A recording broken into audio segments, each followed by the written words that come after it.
जैसे किसान को अपनी फसल की चिंता होती है, दुकानदार को अपने गल्ले की। लेकिन आज के दौर में आपको अपनी उस चीज की चिंता होनी चाहिए जो आपके हाथ में रखे इस मोबाइल फोन के अंदर बंद है। आपका नाम, आपका पता, आपके बैंक की पूरी डिटेल्स, आपकी उंगलियों के निशान, चेहरे की पहचान और यहाँ तक कि आपकी वो बातें जो आप सिर्फ अपने सबसे करीबी लोगों से करते हैं।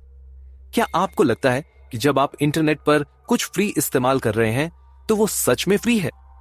दुनिया के बड़े बड़े एक्सपर्ट्स कहते हैं data is the new oil, यानी डेटा आज का असली सोना है, असली ताकत है। लेकिन डिजिटल इंडिया की इस चमक धमक के पीछे एक ऐसा अंधेरा भी छिपा है जहां आपकी निजी जानकारी, आपकी पहचान कौड़ियों के भाव डार्क वेब पर बेची जा रही है। इस खेल को समझने के लिए हमें काफी पीछे जाना होगा। डेटा सुरक्षा और प्राइवेसी की यह जंग आज की नहीं है। 1890 में अमेरिका के बोस्टन शहर में दो वकील सैमुअल वॉरेन और लुइस ब्रैंडीज ने पहली बार कानूनी तौर पर राइट टू प्राइवेसी की अवधारणा रखी। उस समय कैमरा एक नई टेक्नोलॉजी थी और अखबारों में तस्वीरें छपने लगी थीं। लोगों को डर था कि कोई उनकी बिना मर्जी के फोटो ना खींच ले और उसे सार्वजनिक ना कर दे। वॉरेन और ब्रैंडीज ने अपने प्रसिद्ध लेख में लिखा, व्यक्ति को अकेला छोड़ दिए जाने का अधिकार है। यह पंक्ति आज भी प्राइवेसी कानूनों की नींव है। 1940 के दशक में जब पहला इलेक्ट्रॉनिक कंप्यूटर ENIAC बना, तब किसी ने नहीं सोचा था कि ये मशीनें एक दिन पूरी दुनिया की जानकारी अपने अंदर समेट लेंगी। 1960 के दशक में कंप्यूटर धीरे धीरे सरकारी दफ्तरों और बड़ी कंपनियों में आने लगे। 1970 में जब डेटाबेस सिस्टम विकसित हुए, तभी पहली बार बड़े पैमाने पर डिजिटल डेटा स्टोर करने की शुरुआत हुई। 1983 में अमेरिका में computer fraud and abuse act बना। यह पहला कानून था जो कंप्यूटर सिस्टम में अनधिकृत प्रवेश को अपराध मानता था। असली क्रांति आई 1989 में जब ब्रिटिश वैज्ञानिक टिम बर्नर्स-ली ने वर्ल्ड वाइड वेब की खोज की। इंटरनेट, जो पहले सिर्फ अमेरिकी सेना और शोधकर्ताओं के लिए था, अब आम लोगों तक पहुंचने लगा। 1994 में पहली बार कुकीज का आविष्कार हुआ। लू मोंटुली नाम के एक प्रोग्रामर ने इसे बनाया ताकि वेबसाइट्स यूजर्स को पहचान सके और उनकी पसंद याद रख सके। शुरुआत में इसका मकसद था आपकी ब्राउजिंग को आसान बनाना, जैसे शॉपिंग कार्ट में सामान सेव रखना। लेकिन जल्द ही कंपनियों ने समझ लिया कि कुकीज के जरिए वो यूजर्स की हर गतिविधि ट्रैक कर सकते हैं। यह वो पल था जब इंटरनेट पर निगरानी का दौर शुरू हुआ। 2004 में फेसबुक की शुरुआत हुई। 2005 में यूट्यूब आया। 2006 में ट्विटर ने जन्म लिया। ये प्लेटफॉर्म्स मुफ्त थे, मजेदार थे और लोग अपनी जिंदगी की हर छोटी बड़ी बात इन पर साझा करने लगे।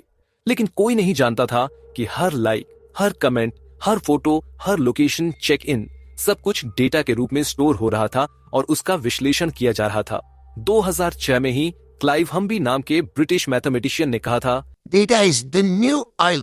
उस समय शायद ही किसी ने इस बात की गंभीरता समझी हो। 2007 यह वो साल था जब स्टीव जॉब्स ने पहला आईफोन लॉन्च किया। स्मार्टफोन ने पूरे खेल को बदल दिया।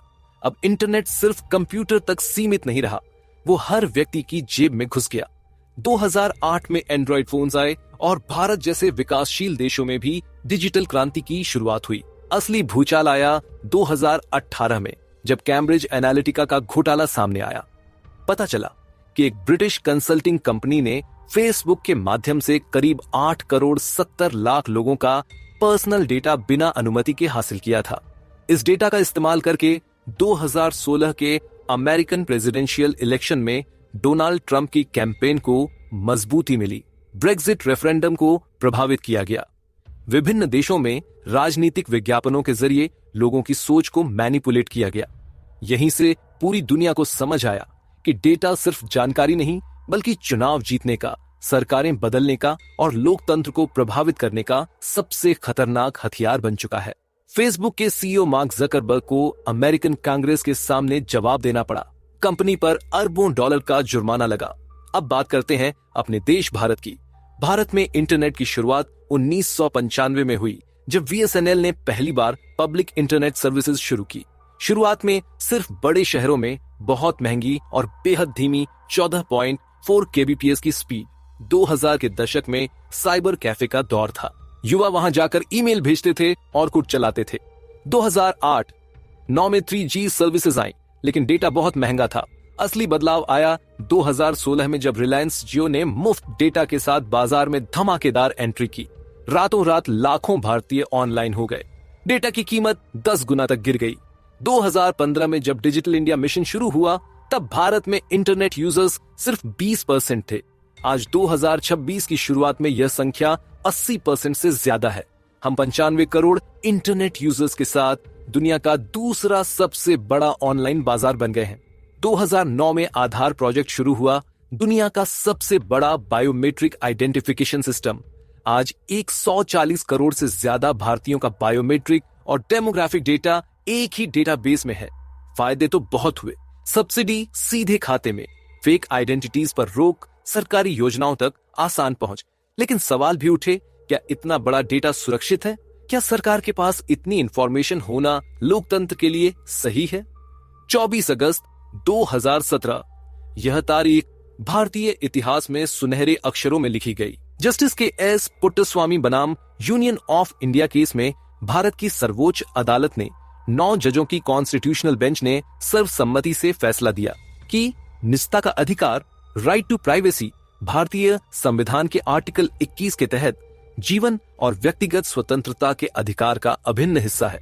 इसका मतलब अब प्राइवेसी एक मौलिक अधिकार बन गई। सरकार या कोई भी संस्था बिना वजह आपकी निजी जानकारी नहीं मांग सकती, ना ही उसका दुरुपयोग कर सकती।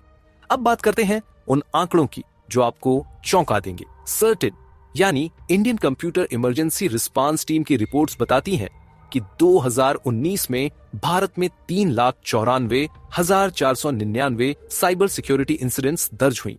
2020 में यह संख्या बढ़कर 11,58,208 हो गई। 2021 में 14,02,809, 2022 में 16,91,328, 2023 में 18,50,000 से ज्यादा। हर साल औसतन 200% से ज्यादा की बढ़ोतरी। आइए जानते हैं कुछ बड़े डेटा ब्रीच के बारे में। एयर इंडिया 2021 45 लाख यात्रियों का पर्सनल डेटा लीक हुआ।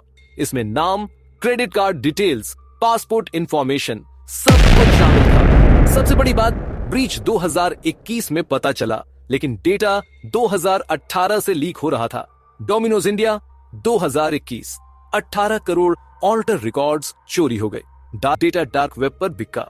ईमेल, पासवर्ड हैशेस, एड्रेसेस सब कुछ पब्लिक हो गया। मोबिक्विक 2021 11 करोड़ यूजर्स का डेटा लीक का दावा।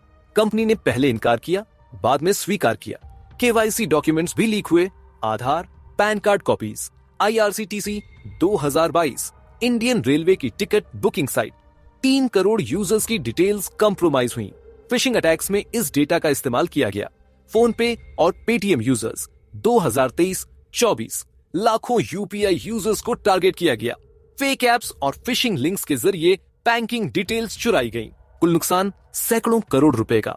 IBM सिक्योरिटीज की cost of A data breach report 2024 के अनुसार भारत में एक डेटा ब्रीच की औसत लागत 18 करोड़ रुपए। हर स्टोलन रिकॉर्ड की कीमत लगभग 7,000 रुपए। और सबसे चौंकाने वाली बात, ब्रीच को पहचानने और कंट्रोल करने में औसत समय 277 दिन यानी 9 महीने से ज्यादा। इसका मतलब 9 महीनों तक हैकर्स आपका डेटा चुराते रहते हैं और आपको पता तक नहीं चलता। ये तो बस शुरुआत थी। खतरे बड़े हैं, लेकिन उनसे बचने के रास्ते भी मौजूद हैं। ये कहानी अभी अधूरी है। अगर आपको लगता है कि आप सुरक्षित हैं, तो हमारा अगला वीडियो देखना न भूलें।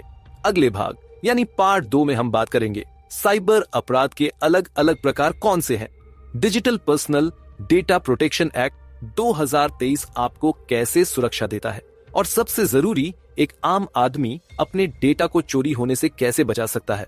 यह सब कुछ होगा स्टोरी विद महेंद्रा के अगले एपिसोड में। अगर आज का वीडियो आपको जानकारी पूर्ण लगा तो इसे लाइक करें और अपने दोस्तों के साथ शेयर जरूर करें ताकि वो भी सतर्क हो सके। चैनल को सब्सक्राइब करना न भूलें। मैं महेंद्र लेता हूं आपसे विदा। जय हिंद।